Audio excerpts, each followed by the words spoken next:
द्वापर युग में चंद्र विजय नाम का एक राजा था। उसकी पत्नी इंद्रमती बहुत ही धार्मिक थी। संत महात्माओं का बहुत आदर किया करती थी। उसने एक गुरु भी बनाया था। उसके गुरुदेव ने बताया था, बेटी, साधु संतों की सेवा करनी चाहिए। संतों को भोजन खिलाने से बहुत लाभ होता है। तीनों देवताओं ब्रह्मा विष्णु महेश की पूजा करनी चाहिए। एकादशी का व्रत करना चाहिए। तीर्थों पर जाना, हरे राम हरे कृष्ण मंत्र का जाप करना चाहिए। बेटी, अगर तू संतों को भोजन खिलाया करेगी तो तू अगले जन्म में भी रानी बन जाएगी और तुझे स्वर्ग की प्राप्ति होगी।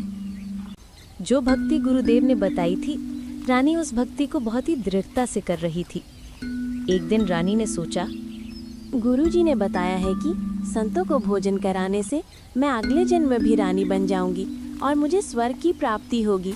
एक काम करती हूँ, मैं प्रतिदिन एक संत को भोजन अवश्य खिलाया करूंगी और मैं खाना बाद में खाया करूंगी, पहले संत को खिलाया करूंगी। इससे मुझे याद बनी रहेगी, कहीं मुझे भूल ना पड़ जाए। उसने ये प्रतिज्ञा मन में ठान ली कि प्रतिदिन एक संत महात्मा को भोजन कराने के बाद ही स्वयं भोजन खाया करूंगी। रानी प्रतिदिन पहले एक संत को भोजन खिलाती, फिर स्वयं भोजन खाती थी। कई वर्षों तक ऐसा ही चलता रहा। एक समय हरिद्वार में कुंभ के मेले का आयोजन हुआ। जितने भी संत महात्मा थे वो सभी गंगा में स्नान के लिए चले गए। इस कारण से 3 दिन तक रानी को भोजन कराने के लिए कोई संत नहीं मिला। बिंदिया, देख तो कोई साधु संत दिख रहे हैं क्या?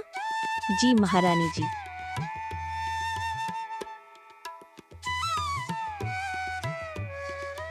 महारानी जी, आज कोई साधु दिखा ही नहीं है। अच्छा, फिर भी तो देखते रहना, कहीं कोई भी साधु दिखे तो। जी महारानी जी। बिंदिया, देख तो कोई साधु संत दिख रहे हैं क्या? जी महारानी जी। बिंदिया, क्या बात है, कोई साधु संत क्यों नहीं मिल रहे हैं? महारानी जी, बहुत सालों बाद हरिद्वार में कुंभ का मेला लगा है। सभी साधु संत उस कुंभ में गंगा स्नान करने के लिए चले गए हैं, इसलिए हमें कोई साधु नहीं मिल पा रहा है। महारानी जी, आप 3 दिन से भूखी हैं और कोई साधु संत भी नहीं मिल पा रहे हैं। आप खाना खा लीजिए। नहीं बिंदिया, चाहे मेरे प्राण निकल जाए, परंतु मैं संत को खाना खिलाए बिना स्वयं खाना नहीं खाऊंगी। पूर्ण परमात्मा कबीर साहिब जी अपनी प्यारी आत्माओं को इस काल के जाल से निकालने के लिए तरह तरह की लीलाएं करते रहते हैं। कबीर साहिब जी की वाणी है, कबीर सतयुग में सत सुकृत कह टेरा, त्रेता नाम मुनिंदर मेरा, द्वापर में करुणामय कहलाया, कलयुग नाम कबीर धराया। द्वापर युग में कबीर साहिब जी करुणामय नाम से लीला कर रहे थे। कबीर साहिब जी करुणामय रूप में उस महल के पास पहुंच जाते हैं। चौथे दिन रानी ने अपनी बांदी से कहा, बिंदिया, देख ले कोई संत मिल जाए तो, नहीं तो आज तेरी मालकिन जीवित नहीं रहेगी। बांदी महल के ऊपर से देखती है।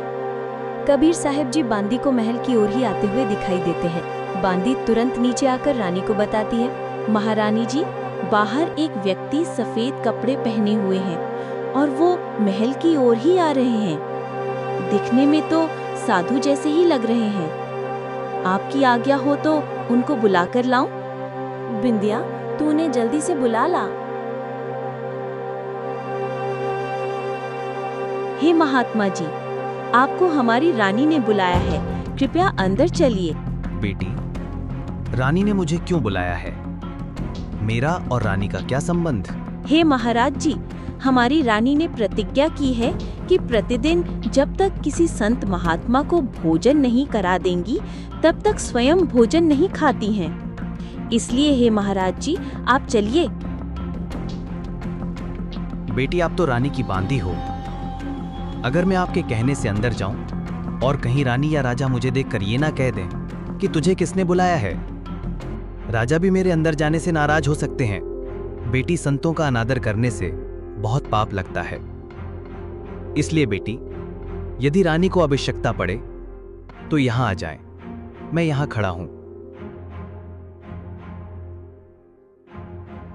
महारानी जी, वो संत बोल रहे हैं कि अगर रानी को आवश्यकता है तो स्वयं आकर कहे। यदि मैं रानी के बिना कहे अंदर जाऊंगा तो कहीं राजा मुझे देखकर ये ना कहे कि तुझे किसने अंदर बुलाया है। और कह रहे थे कि संत महात्माओं का अनादर करने से पाप लगता है। ठीक है बिंदिया, मेरा हाथ पकड़कर मुझे उनके पास ले चल। जाते ही रानी ने दंडवत प्रणाम करके प्रार्थना की। हे प्रभु, मुझ दासी पर कृपा कीजिए और अंदर चलकर भोजन ग्रहण करिए।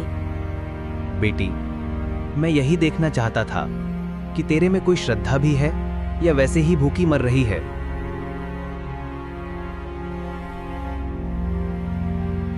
रानी ने अपने हाथों से खाना बनाया। करुणामय रूप में आए कबीर साहिब जी ने कहा, मैं खाना नहीं खाता, मेरा शरीर खाना खाने का नहीं है। हे महाराज जी, फिर तो मैं भी खाना नहीं खाऊंगी। अच्छा ठीक है बेटी, चलो खाना खाते हैं। करुणामय रूप में कबीर जी ने भोजन किया। करुणामय साहिब ने खाना खा लिया और रानी ने भी खाना खा लिया।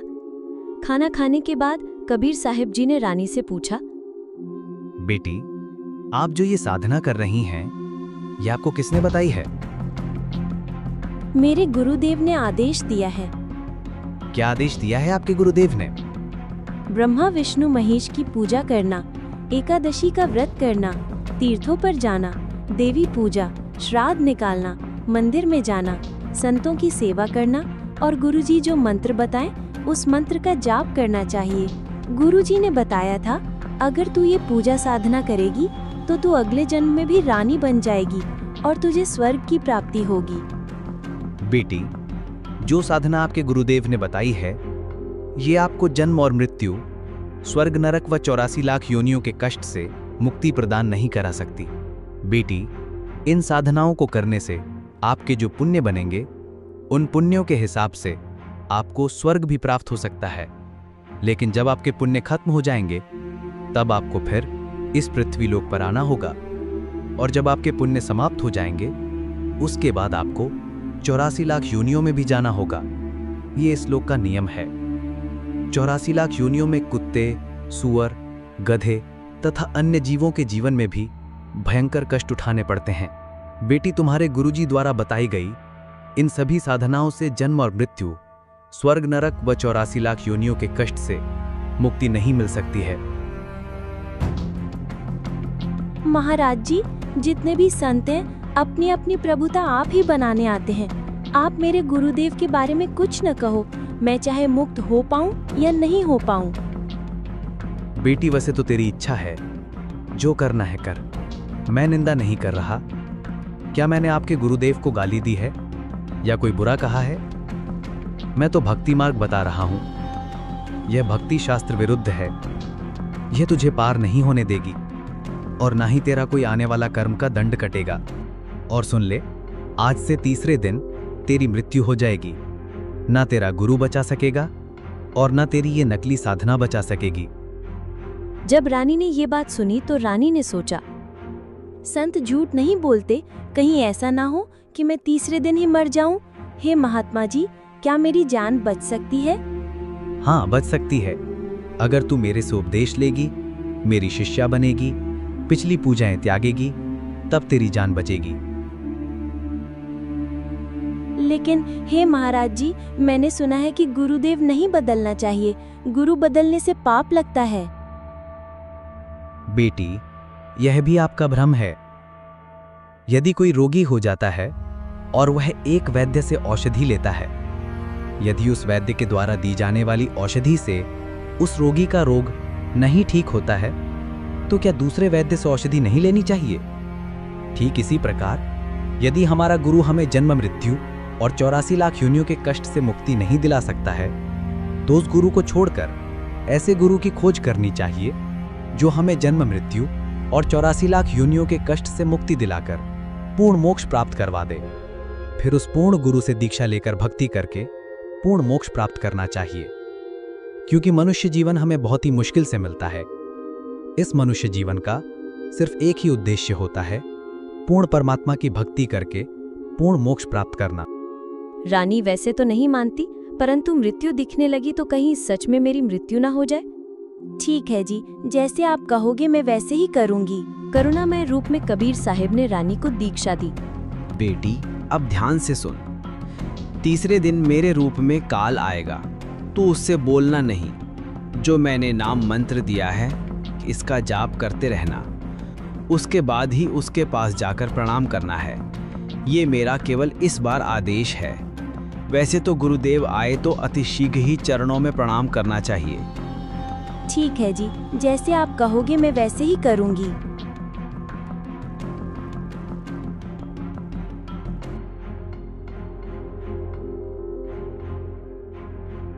जब तीसरा दिन आया, रानी को तो पहले से ही चिंता बनी हुई थी। श्रद्धा से जाप कर रही थी। तीसरे दिन करुणामय कबीर साहब का रूप बनाकर काल आ गया। उसने आवाज लगाई, इंद्रमती, बेटी इंद्रमती। रानी को तो पहले ही डर था। मंत्र जाप करती रही, काल की तरफ नहीं देखा। 2 मिनट के बाद जब देखा तो काल का स्वरूप बदल गया। काल का जू का त्यों चेहरा दिखाई देने लगा। करुणामय कबीर साहब का स्वरूप नहीं रहा। जब काल ने देखा कि तेरा तो स्वरूप बदल गया। अरे ये क्या, मेरा रूप तो पूरा ही बदलकर असली काल रूप हो गया है। लगता है इस रानी के पास अवश्य ही कोई बहुत ही शक्तिशाली मंत्र है। रानी, तेरे पास कोई ऐसी मंत्र शक्ति है जिससे मैं तुझे मार नहीं पा रहा हूं? अभी तो तू बच गई है, पर मैं तुझे बाद में देखूंगा। रानी बहुत खुश हुई, फूली नहीं समाई। वो सबसे कहने लगी, बिंदिया, आज मेरी मृत्यु होनी थी। मेरे गुरुदेव ने मुझे बचा दिया। राजा के पास गई तथा कहा, हे महाराज, आज मेरी मृत्यु होनी थी। मेरे गुरुदेव ने रक्षा कर दी। मुझे लेने के लिए काल आया था। मैंने गुरुजी द्वारा दिया मंत्र जाप किया, उसके डर से काल भाग गया। तू तो ऐसे ही ड्रामे करती रहती है। काल आता तो क्या तुझे छोड़ जाता? ये संत वैसे ही बहका देते हैं। रानी के साथ जो घटना हुई उसे कोई भी नहीं समझा। रानी खुशी खुशी अपने कमरे में जाकर लेट गई। कुछ देर के बाद काल एक सांप बनकर फिर से आ गया और रानी को डस लिया। ज्यों ही सर्प ने डसा, रानी को पता चल गया। बचाओ, बचाओ, मुझे सांप ने डंस लिया। अरे कोई बचाओ, मुझे सांप ने डंस लिया। रानी जोर से चिल्लाई। सभी लोग आ जाते हैं। देखते ही देखते वो सर्प घर से बाहर निकल गया। सबने अपनी आंखों से सांप को देखा।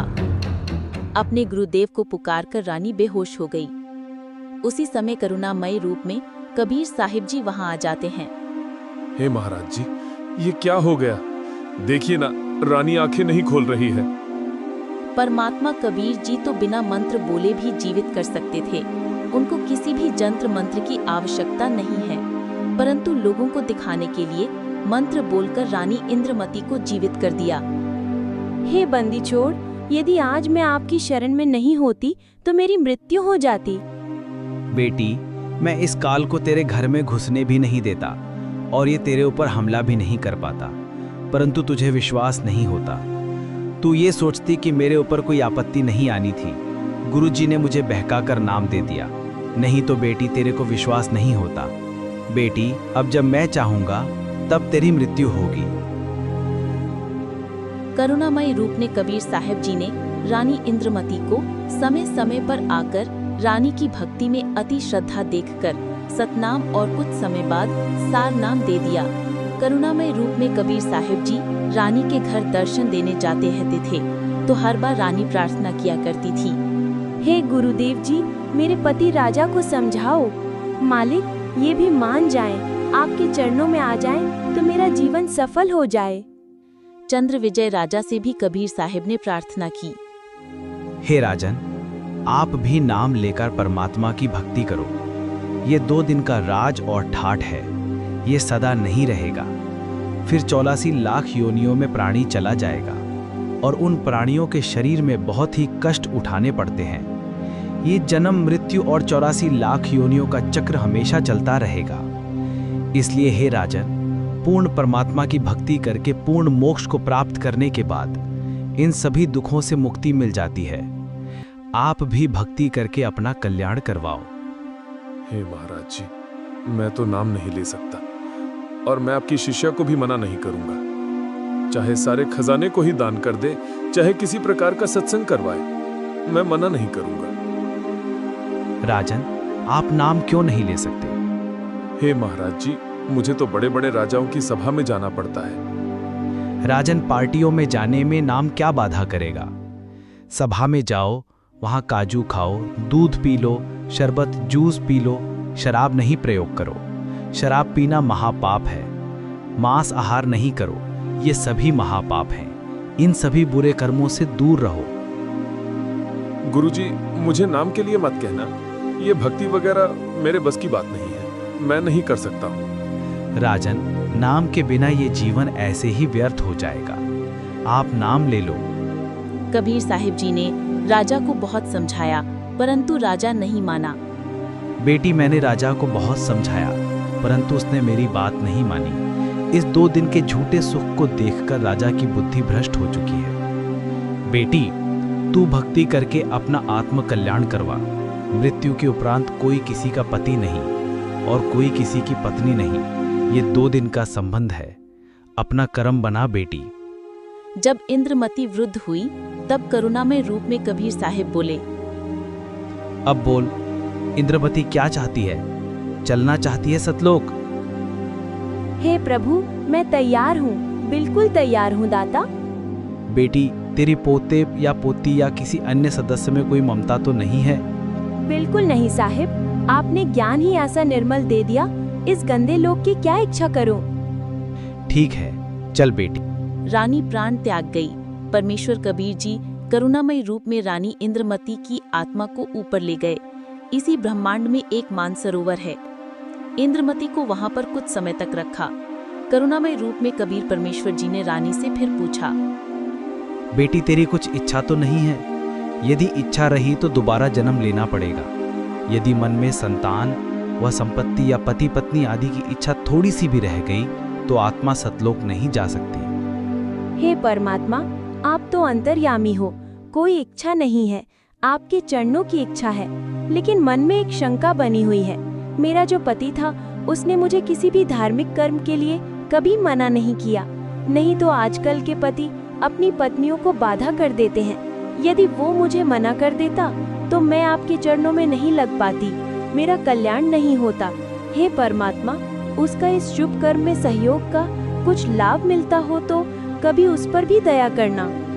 करुणामय रूप में कबीर साहिब जी ने देखा कि ये नादान इसके पीछे फिर अटक गई। कबीर साहिब बोले, ठीक है बेटी, अभी तो 2-4 वर्ष यहीं पर रहे। कुछ समय बाद राजा की भी मृत्यु का समय आ गया। यम के दूत उस राजा को ले जाने के लिए आ गए। राजा अपने कमरे में चक्कर खाकर गिर गया। यम के दूतों ने उसकी गर्दन को दबाया। राजा की टट्टी पेशाब निकल गया। करुणामय रूप में कबीर परमेश्वर जी ने रानी को वहां से दिखाया।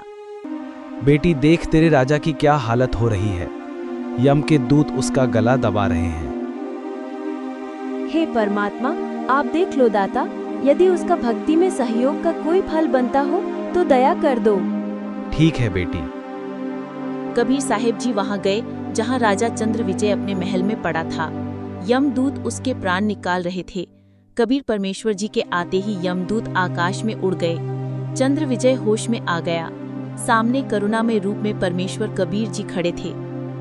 चंद्र विजय चरणों में गिरकर याचना करने लगा, हे गुरुदेव, मुझे क्षमा कर दो दाता। इन यमदूतों से मेरी जान बचा लो मालिक। राजन, आज भी वही बात है, उस दिन भी वही बात थी। नाम लेना होगा। राजा चंद्र विजय गिड़गिड़ाता हुआ बोला, मैं नाम ले लूंगा जी, अभी नाम ले लूंगा। मुझे अभी नाम दे दो। कबीर परमेश्वर ने नाम उपदेश दिया और कहा, अब मैं तुझे 2 वर्ष की आयु दूंगा। यदि इन 2 वर्ष में तूने भक्ति कर ली तो ठीक, नहीं तो फिर कर्मदंड रह जाएगा। उसके बाद चंद्र विजय श्रद्धा से 2 वर्ष तक भक्ति करता रहा। फिर कबीर साहिब जी चंद्र विजय को भी पार कर ले गए। इस तरह कबीर परमात्मा जी ने चंद्र विजय का भी कल्याण किया।